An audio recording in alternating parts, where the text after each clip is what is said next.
네, 두 번째 시간 잠깐 이렇게 더 하고 좀 쉬었다가 또 하고 계속 하겠습니다. 네. 103쪽 이제 우리 38번 다시 우리 첫 번째 시간에 공부했던 거 중요한 것만 2, 3부까만 복습을 좀 하도록 하겠습니다. 지금 이 저자가 우리에게 들려주고 싶은 부분은 길게 기도하는 것보다 어떤 면에서는 짧고 굳게 마음을 모아서 기도하는 것이 훨씬 효과적이다 이렇게 말을 했습니다. 이해되시죠? 그러면 이제 이 부분을 이제 우리에게 적용했을 때 다시 정리하면은 성령으로 기도하든 성령 안에서 기도하든 어떤 형태가 되든 상관없다고 그랬습니다. 그런데 때로는 우리가 기도로 받는다는 관점에서 봤을 때 우리가 짧고 굵게 마음을 드리는 기도를 수용할 수도 있지 않겠느냐 이걸 말씀을 드린 거예요. 그러니까 그래서 이제 오해하시는 부분은 기도로 받으라 해서 성령으로 하는 기도를 안 해버린다든가 성령 안에서 하는 기도를 멈춰버리시면 안 된다 그런 부분입니다. 그러니까 우리는 계속해서 첨가가 돼야 됩니다.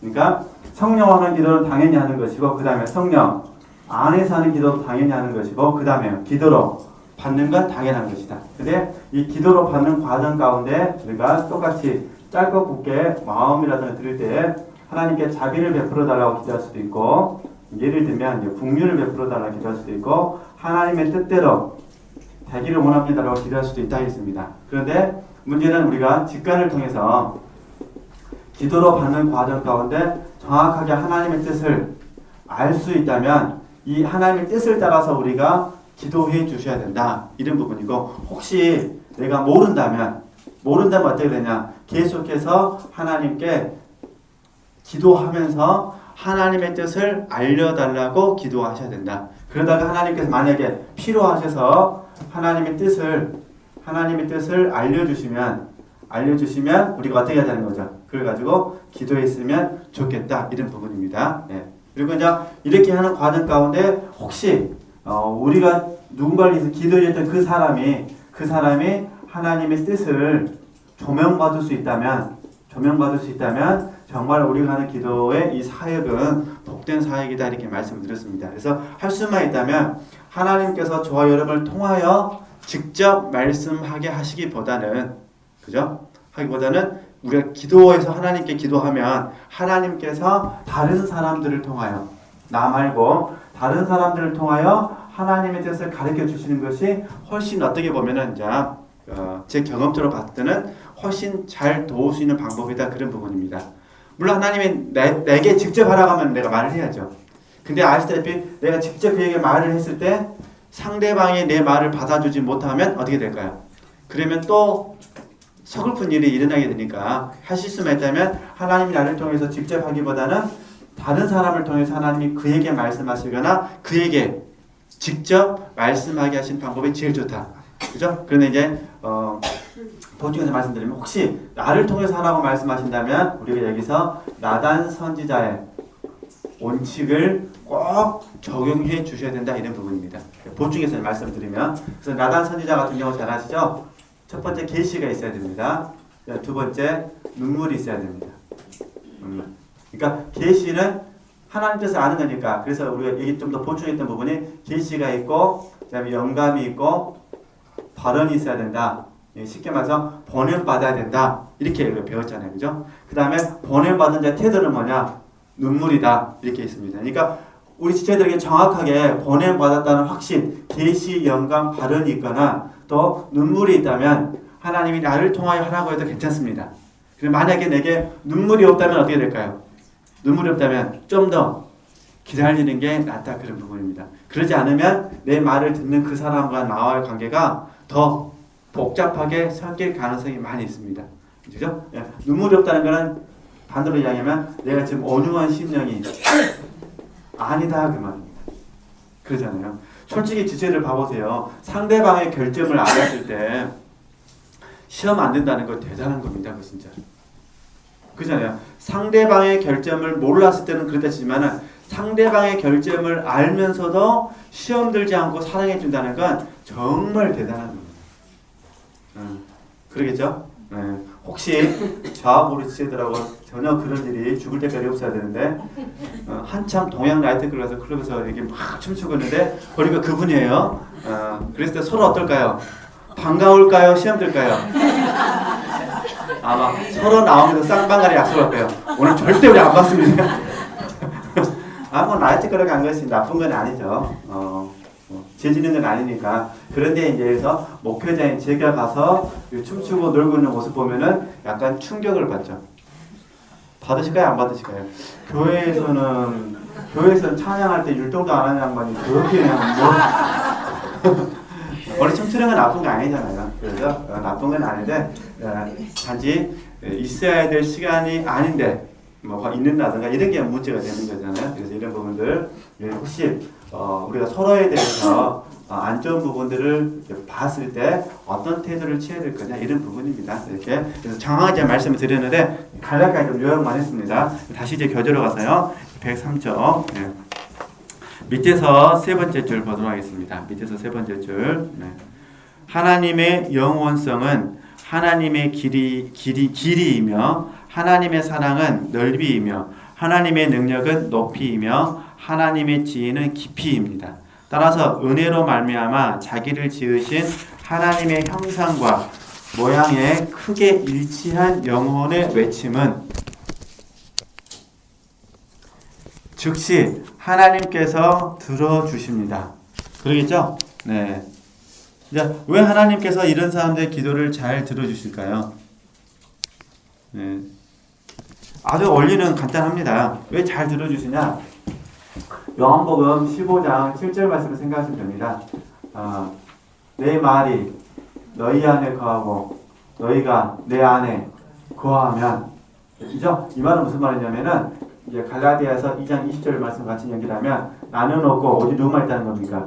주님만 있다는 그 말입니다. 그러니까 이 정도만 되면은 내 소원은 주님의 소원과 같아집니다.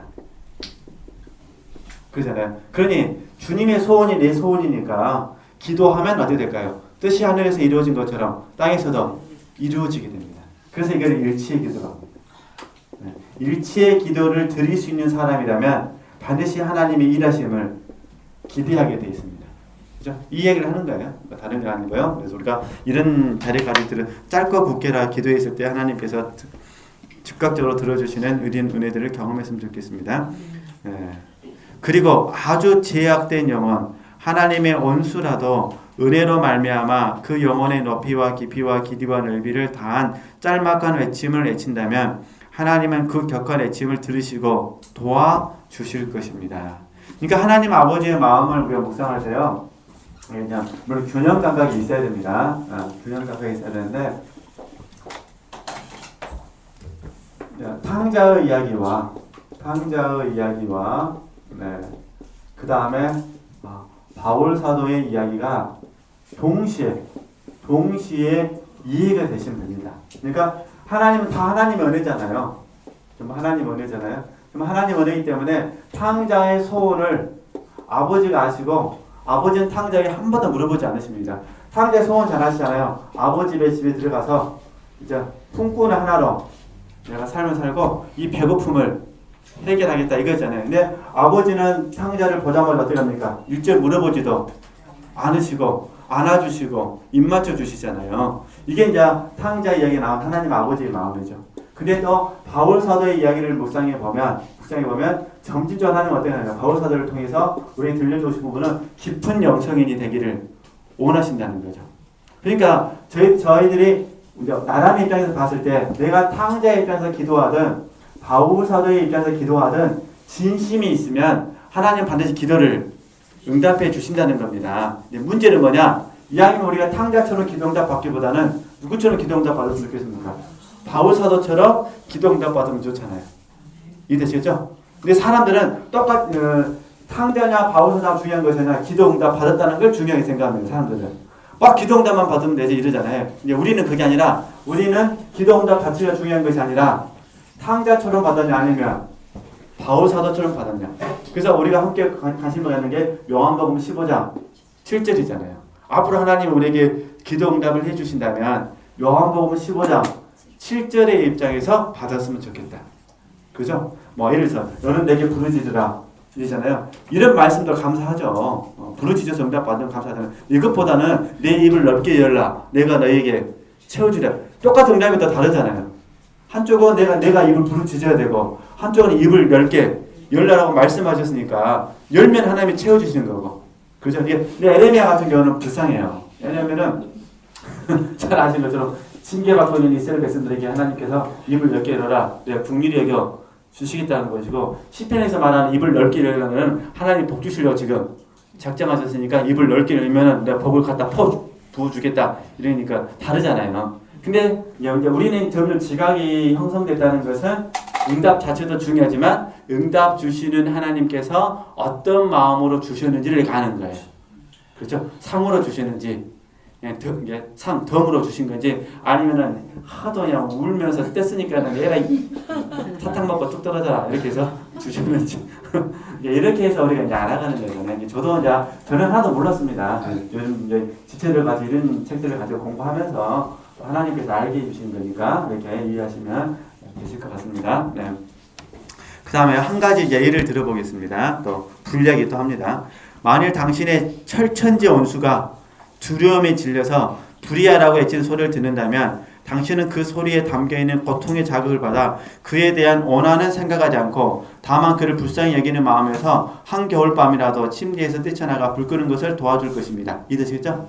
네. 사람이 은혜를 받아 마음이 움직이면 원수라도 긍휼히 여기고 자비를 베푸게 될진데 영혼의 높이와 깊이와 길이와 넓이 여기에는 인간이 은혜로 말미암아 소유하고 있는 모든 것이 담겨져 있습니다. 로부터 솟구쳐 나오는 신령한 애침을 들으실 때 하나님께서는 얼마나 큰 자비와 긍휼을 베푸시겠습니까? 분명히 하나님은 비교할 수 없이 큰 자비를 베푸실 것입니다. 왜냐하면 하나의 사물이 본성적으로 소유하고 있는 것은 은혜로 말미암아 소유하게 된 것보다 훨씬 근원적인 것이기 때문입니다. 이건 어떤 의미냐면 이런 표현입니다. 어려운 건 아니고요. 하나님께서 창조주이시다. 그죠? 그죠?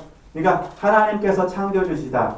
또 하나님께서 은혜를 베푸신다. 이런 말이잖아요. 이게 은혜를 베푸신다는 말보다 더 근본적인 게 뭐라는 거죠? 하나님이 저와 여러분을 창조하셨다. 그 말입니다. 피조된 우리에게 은혜를 주셨냐는 그 다음 문제고 은혜를 받는 것보다 더 소중한 건 뭐라는 거죠? 더 근본적인 거는 하나님은 저와 여러분을 창조하셨다. 이 이야기가 창조 이야기죠. 그러니까 왜 하나님이 창조를 받아주시냐? 당신의 누구니까 이게? 아들이니까. 그죠? 네, 아들이니까. 네.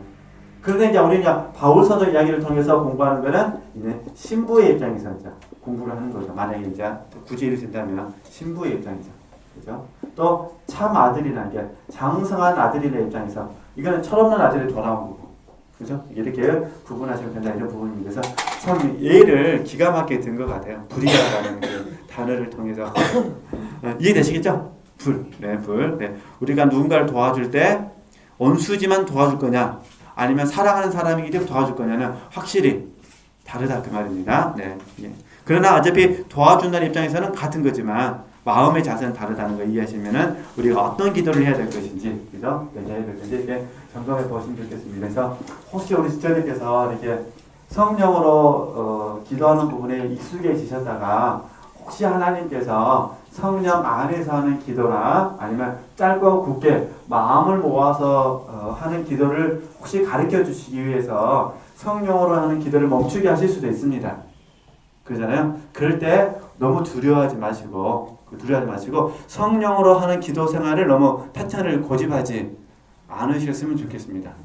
좀 약간 유연하게 하셨으면 좋겠어요. 내가 성령으로 막 기도하려고 했는데 기도가 안 될 수도 있어요. 그때는 잠깐 멈추고 찬양을 하신다든가 묵상 기도를 하신다든가 아니면은 어떤 감동이 주시는 게 있으면 그 감동을 붙잡는다든가 그 대신 이제 주의 산만하게는 하지 않으셨으면 좋겠습니다. 눈 떴다 앉았다 일어섰다 앉았다 이러면 옆에 사람들 방해하니까. 그죠? 그게 아니라 일단 내가 30분이면 30분 하기로 하셨다면 기도가 안 되더라도 반드시 이 시간은 지키셔야 됩니다. 그 대신 이제 방언으로 쭉 기도가 안 된다면 찬성을 하신다든가 아니면 말씀을 읽으신다든가 아니면 특별히 어떤 딱 단어가 생각나서 우리 지체들을 사로잡고 있다든가 하면 그걸 가지고 좀 더 열심히 뭐라는 거죠? 몰두하시면 좋겠다 이런 부분입니다. 그래서 이제 이런 부분들이 잘 훈련이 되어지면은 이제 하나의 기도의 패턴에 고수하지 않게 됩니다. 이제 어떤 분들은 꼭 이렇게 기도해야만 응답받는다고 생각하십니다. 그리고 그게 본인에게 습관이 되어버렸습니다. 그러면 그 패턴이 벗어나게 되면은 불안합니다. 이해되시죠? 이게 마치 중독과 똑같은 거예요. 그죠? 그러니까 예를 들어서 어떤 분들은 꼭 찬양할 때 손을 들어야 은혜가 돼요. 손 안 들면 미쳐버리게 해요. 이렇게. 근데 어떤 사람들은 손 들면 찬양이 안 돼요.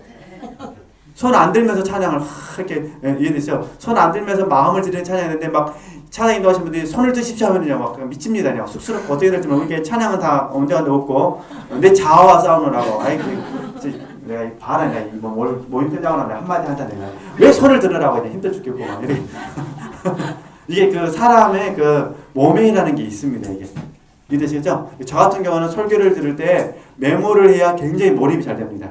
근데 설교를 안 하고 메모를 안 한 상태에서 목사님 눈만 마주치고 있으면요 힘이 들어요. 이게 뭐 메모하는 게 거룩하다 이런 게 아니라 제 안에서 그게 뭐가 된 거잖아요. 습관이 되어버리는 겁니다. 저도 설교할 때 저도 웬만하면 칠판을 안 쓰고 싶어요. 설교니까. 그런데도 불구하고 설교할 때 3부 예배를 제외하고 3부 예배는 딱 약속대로 좀 이상하게 그 자리에 서야만 말이 되더라고요. 3부 예배 있는데 2부에나 4부 예배는 딱 한마디 던지고 펜을 잡지 않으면 말이 안 나옵니다. 근데 일단 펜을 잡으면 말을 합니다. 이게 뭐냐면 습관의 문제예요. 펜 잡을 때 성령께서 임하고 이게 아니라 우리 혼의 부분이죠. 만약에 담임 목사님 저한테 고쳐라 하면 저는 고쳐야 돼요. 우리 성도님들이 보기 싫습니다. 고쳐라 하면 저도 고쳐야 되죠. 아직까지 고치라는 사람도 없고 보수로 좋습니다 해서 그냥 하고 있을 뿐이에요. 이거는 습관의 문제라는 거예요. 이해되시겠죠? 봉사도 마찬가지예요. 다 그 각자 패턴이 있어요. 그러니까 저는 이제 혹시 이렇게 공부하시다가 기도에 대해서 오해하실까봐 지금 말하는 거는 꼭 이렇게 해야 된다는 것이 아니라 이해되시겠죠? 이렇게 하라는 것이 아니라 이런 방법도 있으니까 한번 혹시 하나님께서 이런 방법을 요구하신다면 한번 유연하게 한번 적용해 보셨으면 좋겠다. 그걸 말씀드리는 겁니다. 네. 그럼 다시 이제 105쪽 39번 보도록 하겠습니다. 39번 완전한 관상가는 어떻게 기도해야 하는가? 기도의 본질, 구송 기도는 기도의 본질에 합당한 것이어야 한다. 이거 한번 설명하겠습니다. 그러므로 우리는 영의 높이와 깊이와 길이와 넓이를 다하여 기도해야 합니다. 103쪽에 있었잖아요. 어렵게 생각하지 마시고 그냥 우리에게는 전심으로 기도하자. 전심으로. 또 말을 많이 하지 말고 짧은 단어로 기도해야 합니다. 말을 많이 하지 말고. 말을 많이 하면 나도 모르는 사이에 마음이 담겨지지 않게 되니까 이게 중언부언 기도가 돼서 이렇게 한다. 이렇게 이해하시면 됩니다. 어떤 단어가 좋을까요? 물론 기도의 본질에 적합한 것이 합니다. 그것은 어떤 단어입니까? 우선 기도의 본질이 무엇인지 살펴보십시오. 그러면 어떤 단어가 기도의 본질에 가장 잘 일치하는 것인지 보다 분명히 알 수 있을 것입니다. 본질상 기도는 악을 제거하고 선을 이루기 위해서 직접적으로 경건하게 하나님과 접촉하는 것입니다. 그래서 수도사들은 기도할 때 사람이 변한다고 가르쳤습니다. 기도할 때. 그러니까 그럼 이걸 좀 더 보충해 설명하면은 수도사들이 생각할 때는 기도가 두 가지 패턴이 있어요. 하나는 뭐냐면 하나는 무언가 받기 위해서 하는 거예요. 받기 위해서. 그러니까 무언가 받기 위해서 기도하는 거 그냥 필요라고 그러잖아요. 이런 기도는 대부분 사람들이 구하는 쪽에 초점을 맞습니다. 구하는 자가 됩니다. 그러니까 받기 위해서 기도하는 거예요. 하나님 주시옵소서 이렇게. 그러면 두 번째 기도는 뭐냐? 두 번째는 절대 나쁜 거 아닙니다. 1번이 있어야 2번이 있으니까. 2번은 뭐냐면은 무언가 받기 위해서 하는 것이 아니라 무언가가 변화되기 위해서 하는 겁니다. 변화되기 위해서. 그럼 우리 교회 개념을 바꾸면은 우리 교회에서 변화는 뭡니까? 비움과 체험입니다. 그죠? 또 벗음과 입음입니다. 그러니까 주로 수도사들의 기도는 1번보다는 2번에 더 관심이 있습니다.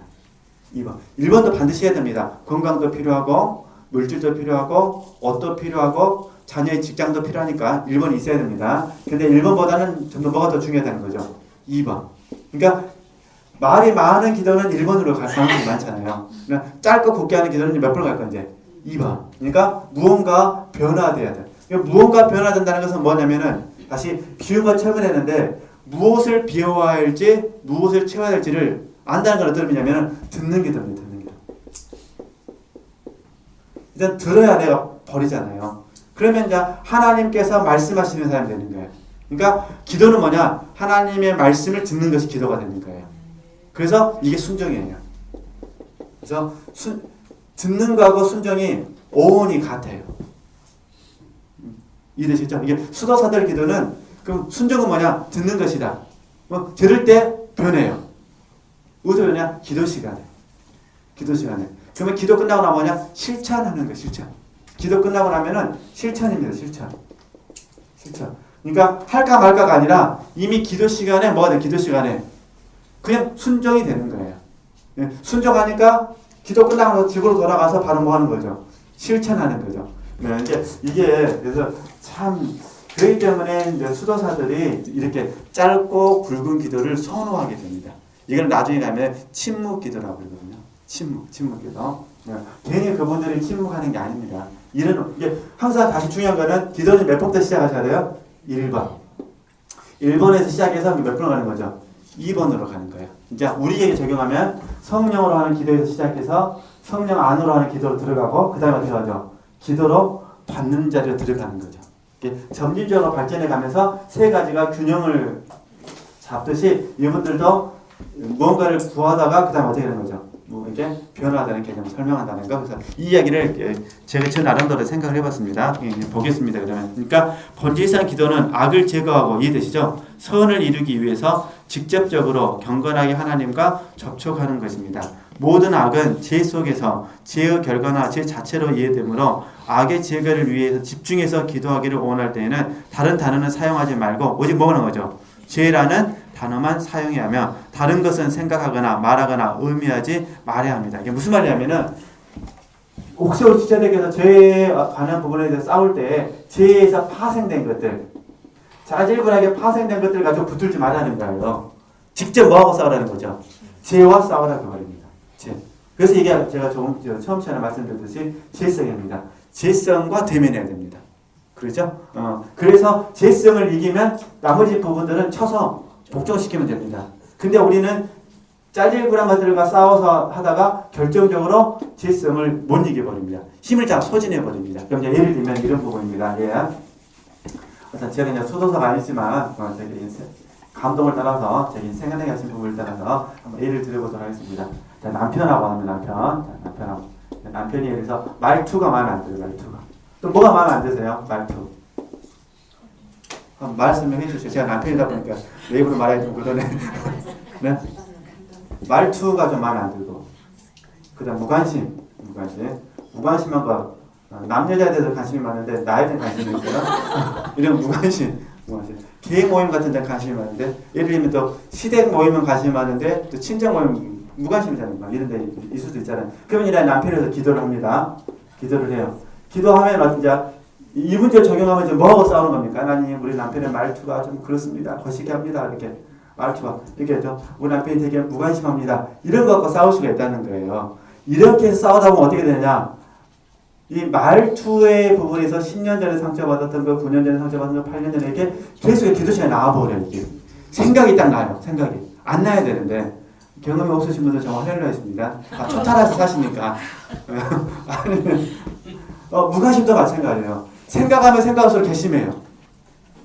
내가 자기한테 어떻게 했는데 내가 시어머니한테 내가 어떻게 했는데 자기는 정말 나한테 기도하면서도 막 이게 생각난다니까요. 막 이게 이런 식으로 쭉 생각나면은 그럼 이 기도는 이제 이 기도 시간에 말투하고 무관심 때문에 다 지쳐가지고 정작 사랑해야 될 남편은 보이지도 않습니다 지금. 근데 이렇게 기도하지 않고 이제 어떻게 기도한다는 거죠? 나머지를 싹 모아가지고 부적절한 남편을 통틀어서 부적절한 남편을 하나님 어떻게 내가 사랑해야 되겠습니까? 라고 이제 기도하면 이 과정 가운데 하나님께서 어떤 부분에서 지혜를 주실 수도 있다는 것입니다. 이해되시죠? 이렇게 해서 싸워야 우리가 진정한 면에서 그럼 이렇게 싸우면은 하나님께서 많이 감동을 주셔가지고 이렇게 주실 수 있죠. 너가 너 남편을 보기에는 부적절하지만 그래도 나는 너의 남편 그는 내 아들이다. 만약 하나님께서 이렇게 감동을 주셨다고 한다면 보면 그러면 내가 이 하나님과의 대면에서 싸우는 거니까 하나님이 말씀 앞에 설득이 될까요? 안 될까요? 되잖아요. 그러면 이제 남편의 말투나 무관심과 상관없이 남편을 사랑하게 된다 그 말입니다. 그죠? 그러면 이제 좀씩 이제 내가 남편을 사랑해주면 남편이 감동을 받아서 바뀔 수도 있고 안 바뀔 수도 있지만 통상적으로 바뀐다고 봤을 때 이제 이런 방법을 써야 우리가 고린도전서 13장 말씀을 다 담임 목사님께 배웠지만 솔직히 얼마나 어려워요. 저는 이제 강의 듣는 거 저도 좋아합니다. 참 듣는 거 좋아하는데 너무 힘든 것 같아요. 이렇게 산다는 게. 그러잖아요. 그래서 이렇게 한번 적용해 보셨으면 좋겠다 이런 부분입니다. 그죠? 지금 여기서는 수도사는 결혼을 안 했으니까 결혼 안 했기 때문에 자기 자신과의 싸움, 자기 자신의 육성과의 싸움이잖아요. 그러나 이제 저희들은 다 피차 서로 결혼을 했으니까 자녀가 있고 또 섬겨야 될 식구가 있어서 이렇게 적용을 해봤습니다. 이렇게 하시면은 수도사분이 하는 말이나 우리가 하는 거랑 형태가 다르지만 원리는 같다는 겁니다. 그러니까 짜질구란 것 때문에 싸우지 말고 뭐라는 거죠? 본질적으로 그 사람과 싸워야 된다. 그렇죠? 네, 이렇게 그래서 그 사람을 사랑할 건지 말 건지 이렇게 적용 한번 해보셨으면 좋겠습니다. 자, 그럼 좀 더 볼까요? 만일 우리가 어떤 선을 획득하기 위해서 기도하기를 원한다면 오직 뭐라는 거죠? 하나님이라는 단어만 사용하면서 소리를 내거나 마음속으로 외쳐야 합니다. 왜냐하면 모든 선은 존재하시는 하나님 안에 포함되어 있기 때문입니다. 그죠? 그러니까 우리식으로 말하면 죄는 버릴 것, 하나님은 채울 것. 이 뜻이죠? 네, 이렇게 하면 됩니다. 내가 하나님이나 죄라는 단어를 다른 단어보다 중시한다고 해서 놀라지 마십시오. 만일 이 두 단어처럼 모든 선과 모든 악을 완전히 포함하는 다른 단어를 생각해낼 수 있다면 또는 하나님께서 다른 단어를 사용하도록 가르쳐 주신다면 나는 이 두 단어를 버리고 그것을 사용할 것이며 당신에게도 그렇게 하라고 충고할 것입니다. 그러나 그 단어들에 대해 깊이 생각하지는 마십시오. 만일 그렇게 한다면 당신은 결코 목적을 이루지 못할 것이며 이 일을 성취하지도 못할 것입니다. 왜냐하면 그것은 깊이 생각함에 의해서 성취되는 것이 아니며 은혜에 의해서만 성취되기 때문입니다. 이게 적절하게 된다 그 말입니다. 앞에서 두 개의 단어를 예로 들었지만 하나님께서 감화하시는 것이 아니면 어떤 단어도 택하지 마십시오. 그런 하나님께서 이 두 단어를 택하라고 감화하신다면 그것들을 버리지 마십시오. 이것은 당신이 단어를 사용하여 기도해야 할 때만 적용되는 것입니다. 여기에서는 짧은 기도를 권장하고 있지만 기도하는 횟수에는 제한이 없습니다. 이미 말한 것처럼 기도는 영혼의 길이 안에서 이루어지는 것이기 때문입니다. 우리가 간절히 원하는 것이 완전히 이루어질 때까지 기도를 멈추어서는 안 됩니다. 그것을 보여주는 예로 앞에서 이야기를 했던 공포에 쌓인 사람들을 들 수 있습니다. 그는 고통에서 구함을 받을 때까지 불이야 살려줘 등의 짧은 말을 사용하여 도움을 청할 것입니다. 이렇게 한번 적용해 보시면 됩니다. 하여튼 뭐 지금 하고 계실 거예요. 부분적으로나마 하고 계시고 어떤 지체들은 더 풍성하게 경험하시긴 하셨는데 어찌됐든 한번 해보셨으면 좋겠습니다. 물론 이제 이 책을 가지고 하실 필요는 없습니다만 혹시 이제 애언자 좀 우리가 다음 달 포럼할 때 애언자를 해야 되잖아요. 그 부분에 가서 한번 그렇게 하고 싶으시면 그 책을 가지고 해보셔도 됩니다. 지금 여기 혹시 인터넷을 좀 자유자재로 검색하실 수 있으신 분들은 그 다음에 들어가셔서 기독교 영성 아카데미를 치시면 제가 거기다가 한 12세 개 정도 애언자를 좀 이렇게 올려놨습니다. 저 그걸 모아서 담임 목사님께 제출하고 좀 하려고 좀 모아놨는데 혹시 그 글을 쓰시다가 도움을 받고 싶으시면은 오셔서 한번 읽어보시고 똑같이 읽으시면 안 됩니다. 네, 그래서 읽어보시고 이런 방법으로 하면 되겠구나 이렇게 제가 예를 좀 해서 저도 뭐 이틀에 한 번씩 아니면은 뭐 하루에 2개씩 이렇게 해서 계속 이렇게 읽고 느낀 점을 이렇게 좀 올리고 있습니다. 한번 보셔서 도움 받으셨으면 좋겠습니다. 네. 어려운 건 아니시죠? 집에 가셔서 보시면 저는 이렇게 길게 못 씁니다. 성격상 길게 못 쓰고 짧고 굵게 쓰는 좀 초점을 맞춰서 보니까 하여튼 보시면 되실 것 같습니다. 그 다음에 이제 107쪽을 보시면요. 40번 수련 동안에는 특별한 악이나 덕 또는 그것들의 본질에 관심을 두어서는 안 된다. 그렇죠? 읽어보면 설명하겠습니다. 당신은 소재든 대재든 어떤 특별한 죄, 교만, 분노, 질투, 탐심, 나태, 탐식, 정욕 이게 뭐냐면은 대재입니다. 대재. 이게 그 십자가 요한의 어둠 밤에서 나오는 감각의 밤에서 벗어버려야 될 거예요. 교만, 분노, 질투, 7개 맞죠? 교만, 분노, 질투, 탐심, 나태, 탐식, 정욕. 네, 이게 어두운 밤에 나온 내용입니다. 이 부분들을 보통 크게 뽑는데 이 부분에 대해서 집중하지 말고 죄라는 단어의 영적인 의미로 당신의 영을 가득 뭐라는 거죠? 채워야 합니다. 자, 왜 그러냐면 지금 이 책을 우리가 처음에 공부했을 때 이해하시면 됩니다. 처음에 공부했을 때 우리가 네 부류로 나눴잖아요. A, B, C, D. 다 잊어버렸네요. G가 이제 관상세계고, 그죠? C가 이게 관상세계에 들어왔는데 초심자이고 그러잖아요. 그죠? 초심자. 그 다음에 A는 그냥 은혜 받은 사람들. 그 다음에 여기서 특별하게 나름대로 하나님을 사랑하려고 했던 사람들. 이렇게 있잖아요. 그리고 특별하게 하나님을 사랑하려고 사람들이 이제 수도원에 들어와서 초심자가 되는 거잖아요. 그죠? 그 다음에 관상세계인데, 십자가 요한의 어두운 밤의 그 구조가 뭐냐면은, 이제 초심자가 막 들어온 사람에게서 처리받아야 될 부적절한 모습에 대해서 7가지로 설명하겠다 이렇게 말합니다. 근데 솔직히 특별하게 생각하는 사람들이 수도원에 왔으니까 이 사람들이 생각했을 때는 나는 부적절하다고 생각하지를 않는 거죠. 이해되시죠? 자, 묻자고 이야기하면은 교회에서 열심히 봉사하시는 분들이 신학교 가죠. 그러잖아요. 그러면 열심히 봉사하시는 분들이 신학교 갈 때 본인들이 부적절하다고 생각하고 신학교를 갈까요? 아니면 적절하다고 생각하고 신학교를 갈까요? 주로 적절하다고 생각해서 신학교를 가죠. 그죠? 똑같아요. 은혜 받은 사람과 특별히 헌신된 사람이 수도원에 갔으니까 이 사람들이 수도원에 막 들어갔을 때는 스스로는 적절하다고 생각하는데 십자가 요한에 의하면은 당신들은 부적절하다. 뭐가 부적절하냐? 7가지를 가지고 말한다. 그런 부분입니다.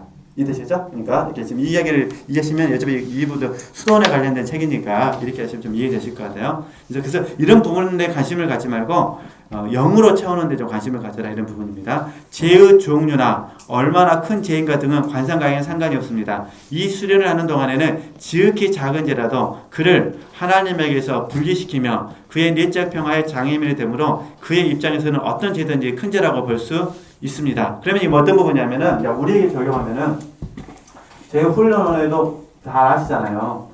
저희 훈련에서도 우리는 대개 소재 나누지는 않습니다. 우리는 죄는 왜 무섭냐? 하나님과 분리시키니까 무서운 거잖아요. 그죠? 그러면서 영이 성장함에 따라서 죄에 대한 인식이 달라지잖아요.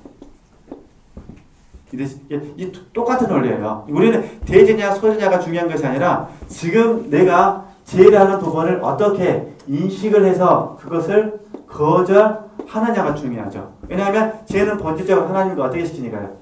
분리시키니까. 그렇죠? 그래서 이제 이런 관계에서 보면은 이제 요한복음 15장 5절 말씀이 얘기됩니다. 나를 떠나서는 너희가 아무것도 할 수 없느니라. 그래서 생명의 문제가 되는 거죠. 그러니까 생명 단계에 계신 분들은 생명의 문제로 이 말씀이 받아집니다. 이해되시겠죠? 그러니까 이런 것은 이해가 안 되는 거예요. 이해가 안 되는 거죠. 네. 그러나 우리는 영적인 세계를 경험하면서 결국 죄는 뭐냐? 주님의 생명과 상관 없는 것이라고 인식이 됐으니까 그래서 날마다 주의 생명으로 살려고 우리가 노력을 하는 거잖아요. 그러니까 대지냐 소지냐 의미가 없다 그 말입니다. 중요한 거는 하나님과 분리되느냐 분리되지 않느냐 이게 중요한 거니까. 자, 다시 보겠습니다. 그러므로 종류와는 상관없이 죄를 한 덩어리로 느끼십시오. 그것을 당신 자신으로 여기십시오. 영적으로 항상 죄라고 외치십시오. 이러한 영적 외침은 사람의 말에 의해서보다는 경험에 의해서 하나님으로부터 제대로 배우게 됩니다. 이게 방금 제가 말씀드렸던 생명의 단절. 이게 뭐냐? 영적 사귐의 단절입니다. 영적 사귐. 이걸 저희들은 쓴맛이라고 부릅니다. 그러니까 쓴맛을 경험해 보면 이 죄 문제가 확 우리 입장에서 이해가 됩니다. 그러니까 하나님과 교제가 단절된 게 뭐라고 이게 쓴맛입니다. 주로 쓴맛이 경험될 때는 육체로 했을 때. 생명을 하지 못하고 육체로 했을 때 주로 이 쓴맛을 경험하게 됩니다. 어떻게 하느냐? 내 안에 계신 주님이 기뻐하지 아니하십니다. 이게 우리의 관점은 달라져요. 했냐 안 했냐의 문제가 아니라 내 안에 계신 주님이 기뻐하시느냐, 기뻐하지 아니하시느냐. 예. 그러니까 이런 부분들을 한번 공부해 묵상해 보는 겁니다. 예. 이게 저도 이렇게 해서 공부를 해보니 저 처음이에요. 지체들을 하고 하다 보니까 이렇게 해서 공부를 하지. 저도 만약에 저 혼자 공부했으면 저도 이렇게 깊게 하지 못했을 거예요. 근데 하면서 느끼는 게 뭐냐면은 참 이렇게 이기는 자가 되기를 원하시는 분들에게는 굉장히 심오한 책이고 실제적인 가르침. 그러니까 지체들이 잘 배우셔가지고 좋은 어떤 교제를 하셨으면 좋겠습니다. 그다음 좀 계속 볼까요? 네, 이게 누구한테 배운다고 하죠? 경험에 의해서 하나님으로부터 제대로 말하는 거죠. 배우게 되게 말로 배우는 것이 아니라 경험에 의해서 하나님께 직접 배운다 이런 부분입니다. 그것은 특별한 생각이나 말을 하지 않는 깨끗한 영 안에서 완전히 이루어집니다. 물론 이따금 몸과 영혼이 지혜로 인한 답답함과 슬픔으로 가득 차 있기 때문에 그것이 말로 분출될 수도 있습니다. 이건 어떤 의미냐면 이런 부분이에요. 우리가 이제 잘 알다시피 말하기 전에 생각과 감정 가운데 어떤 증상이 나타나죠. 뭐 증상의 표출은 분노죠, 분노. 그러잖아요. 근데 분노는 말 그대로 증상에 불과합니다. 그러니까 근데 이제 중요한 부분은 이제 이 분노를 갖게 되는 생각과 감정의 뿌리가 이제 뭐냐가 중요하잖아요. 이 뿌리가 이제 자아죠, 자아. 잘 아다시피. 그래서 생각, 감정이 분노가 일어나면 무조건 내 책임이 되는 거죠. 분을 내어도 죄를 짓지 말라고 했으니까. 그럼 뭘로 죄를 짓느냐? 말로 죄를 짓죠. 일단은. 그러잖아요. 우리 지체들께서 그냥 분노가 일어났습니다. 말만 하지 않으면 좀 괜찮습니다. 얼굴에 드러나는 건 어쩔 수가 없는 것 같아요. 얼굴에 드러나는 거는 그건 뭐 유전자적 것도 있으니까 뭐 어쩔 수 없는 것 같고. 그런데 근데 이제 문제는 우리가 하는 훈련은 뭐냐면 생각과 감정이 요동했을 때 말 안 하는 훈련. 이게 이제 우리에게 필요합니다. 근데 우리는 생각과 감정이 요동하면 반드시 뭘 해야 돼요? 말을 해야 돼요. 내가 살고 싶어서. 말 안 하면 죽을 것 같아요. 안 그러세요? 경험적으로 보실 때. 그러잖아요. 그러니까 이제 앞으로 이제 우리의 훈련, 제 훈련도 마찬가지입니다. 저도 생각과 감정이 요동했을 때는 말 안 하기 훈련. 그럼 어떻게 되냐? 생각과 감정이 뿌리를 찾는 거예요. 뿌리. 그죠? 이 자아의 정체를 찾는 거죠. 이때 이제 내면의 소리가 들리죠. 성령께서 주시는 내면의 소리, 양심 속에서 내면의 소리가 들리게 되면 생각과 감정이 어떻게 되십니까? 컨트롤이 되죠. 그 다음에 뭐 하는 훈련이죠? 말하기 훈련. 이게 지금 이 이야기입니다. 지금. 그죠? 그러니까 그것은 특별한 생각이나 말을 하지 않는 깨끗한 영 안에서 뭐라는 거죠? 완전히 이루어진다. 물론 사람이다 보니까 몸과 영혼이 지혜로 인한 답답함과 슬픔으로 가득 차 있기 때문에 그것이 말로 분출될 수도 있지만 그러냐 우리는 이 부분들을 아예 하지 말자. 그건 불가능합니다. 아예 하지 말자는 것이 아니라 줄여가는 훈련을 해보자. 그죠? 어느 누구나 생각과 감정에서 격해지면 분노가 일어나고 분노가 일어나면 반드시 뭐라 해야 되세요? 말해야 되세요. 그 사람에게 말을 못한다면 어떻게 하냐? 친구한테 말합니다. 그렇죠? 열받으면 누구한테 전화하세요? 그래서 친구하고 한 30분간은 말을 해야 어떻습니까? 속에 이제 그나마 진정이 되잖아요. 근데 문제는 뭐냐? 그 친구가 비밀을 안 지켜주면 올라리꼬라리 그때 이게 남들이 알 필요 없는 것과 전부 다 하라고 그러니까 이제 관계가 더 그냥 둘이 그냥 10분만 참았으면 다 해결될 것이 그냥 전부 다 알아갖고 이제 걷잡을 수 없어요. 그랬다네 이렇게 되는 거죠. 그래서 저도 마찬가지로 정말 힘든 것 같아요. 말이라는 게. 그래서 저도 늘 조심은 하지만 다시 한번 이제 또 깨닫습니다. 생각과 감정에 분노가 일어났을 때 뿌리를 대서 정화시키는 훈련을 하고 그 다음에 뭐 하자는 거죠? 말을 하자. 이게 이제 이 훈련을 우리가 한번 해보자 그 말입니다. 그래야 실수가 줄어든다. 네. 그 다시 볼까요? 네. 교재 이제 하나님이라는 짧은 단어를 사용할 때도 똑같이 행하십시오. 물질적으로나 영적으로 선한 정도에 상관없이 하나님이 행하신 어떤 일에도 특별한 관심을 기울이지 말고 그 단어의 영적 의미를 당신의 영에 채우십시오. 이건 어떤 의미냐면 이런 부분이에요. 만약에 우리 지체들께서 이제 분노가 나쁜 의미에서 그러는데 좋은 의미에서 하나님을 생각하다가 생각과 감정이 너무 기뻤습니다. 기쁨이 차고 넘칩니다. 어떠세요? 이 기쁨의 뿌리를 점검하고 말하세요? 아니면 그냥 바로 뭐 하세요? 바로 말하잖아요, 우리가. 그러니까 이제 듣는 사람이 배 아파 버렸습니다. 시기와 질투가 이러면 어떻게 됩니까? 분명히 나는 주님을 나누려고 말했는데 듣는 사람이 그냥 힘들어요. 이러면 이제 당연히 어떻게 될까요? 그 사람하고 먼 이렇게 안 만나고 싶죠. 자기는 분명히 기쁨을 나누고 싶었는데 그게 자아의 뿌리가 받더니 뭐가 돼요? 자아의 정체가 받더니 자아.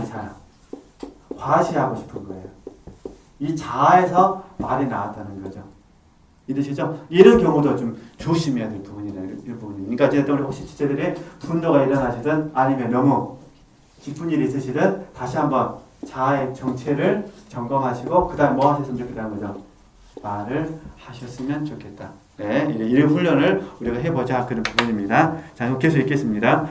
은혜에 의해서 인간의 영혼 안에 형성될 수 있는 덕, 겸손, 고결한 사랑, 지금 다 하고 계시는 거, 인내, 금욕은 하시면 안 됩니다. 금욕은 그냥 읽으시면 하시고 은혜 절대 받으시면 안 됩니다. 큰일 납니다. 절제, 소망, 믿음, 순결, 자발적인 가난, 이런 부분들에 관심을 두지 마십시오. 오직 뭐에만 초점을 맞추라는 거죠? 하나님께만 초점을 두는 거죠. 이런 덕들이 관상가들에게 무슨 상관이 있습니까? 그들은 하나님 안에서 모든 덕을 발견하며 경험합니다. 자, 이제 어떤 의미냐면은 이렇게 이해하시면 돼요. 진짜로 영적 실제에 힘쓰신 분들은 영적 실제가 되는지 아닌지 관심 없습니다. 왜냐면 항상 부적절하고 항상 성령의 인도하심 속에 순종하기를 원하니까. 그런데 꼭 안 되신 분들이 오해하시면 안 됩니다. 지금 지체들이 들어간 말이 아니니까 안 되신 분들이 관심을 가져요. 누가 영적 실제가 됐는지 누가 안 됐는지 안 됩니다. 이러면 이해되시죠? 그러니까 정말 우리가 영적 실제에 몰입을 한다면 지금 내가 영적 실제가 됐냐 안 됐냐 관심이 없어요. 항상 하나님 앞에서는 나는요 벌거벗은 모습 그대로이기 때문에 지금 그 이야기를 하는 거예요. 그 다음 보세요.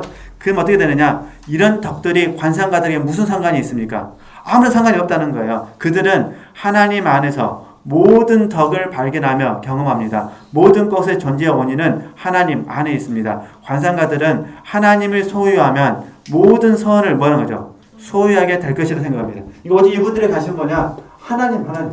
하나님을 알고 하나님을 배우고 하나님을 소유하는 것 여기에만 관심이 있습니다. 어쩌든지 내가 오늘 하나님을 알고 싶고 그 하나님을 배우고 싶고 그 하나님을 소유하고 싶고 그 하나님과 공유하고 싶고 이해되시죠? 그러니까 여기에만 몰입을 하는 거예요.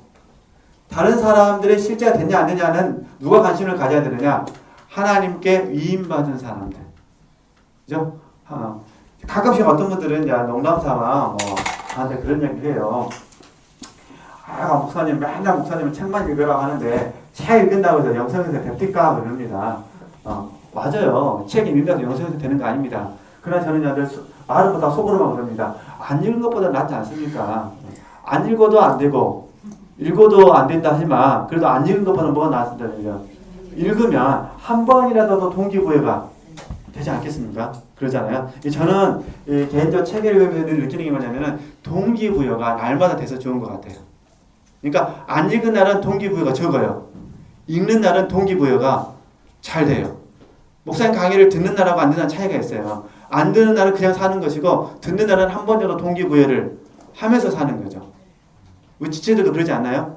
그죠? 책을 읽으면 내가 읽는 대로 못 살지만 읽고 뭔가 깨달으면은 동기부여가 되잖아요. 동기부여 속에서 이런 경우는 내가 너무 앞섰구나. 내가 이런 경우는 너무 소극적이었구나. 이런 경우는 내가 잘못했구나. 아니까 그걸 고치는 거잖아요. 그러니까 영적 실제에 대해서만 관심을 갖게 되는 거죠. 그런 것들이 이제 축적됨으로 말미암아 어느 날 보니까 하나님 앞에서 하나님 그분을 소유하게 해서. 왜냐하면 잘 아시는 것처럼 하나님만 소유하면 하나님의 모든 것은 다 하나님 거니까.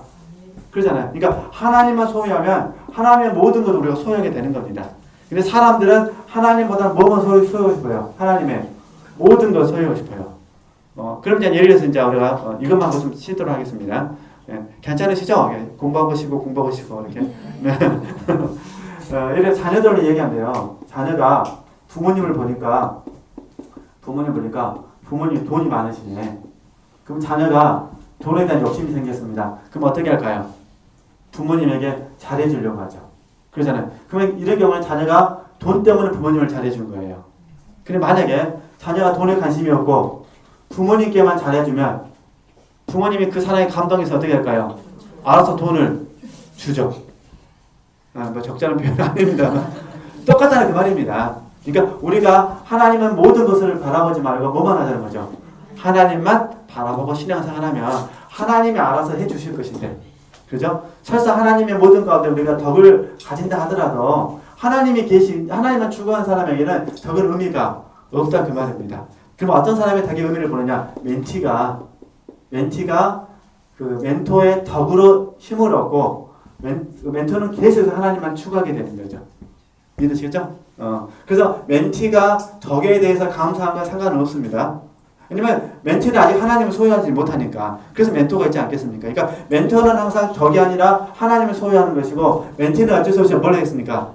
덕을 바라봤다가 이제 자기가 멘토가 되면 자기도 하나님을 바라보지 않겠습니까? 이렇게 우리가 훈련을 하는 거기 때문에, 물론 이제 교과서적으로는 하나님만 바라보지만 경험적으로는 그렇지는 않잖아요. 그래서 이렇게 말씀을 드리는 거니까 그렇게 이해하시고, 저나 우리 지체들 입장에서 봤을 때 이해되시겠죠? 네. 그러니까 제일 중요한 거는 하나님 그분을 우리가 소유해야 된다. 그 나머지 부분은 주시면 감사, 뭐 안 주셔도 하나님이 계시니까. 그래서 늘 우리 고백이 하나님만 있으면 충분합니다. 하나님으로만 만족하겠습니다. 이렇게 적용해 주셔야 되는 부분입니다. 그래서 지금 26분이가 되니까요. 좀 쉬었다가 5분만 쉬었다가 계속 이렇게 하도록 하겠습니다.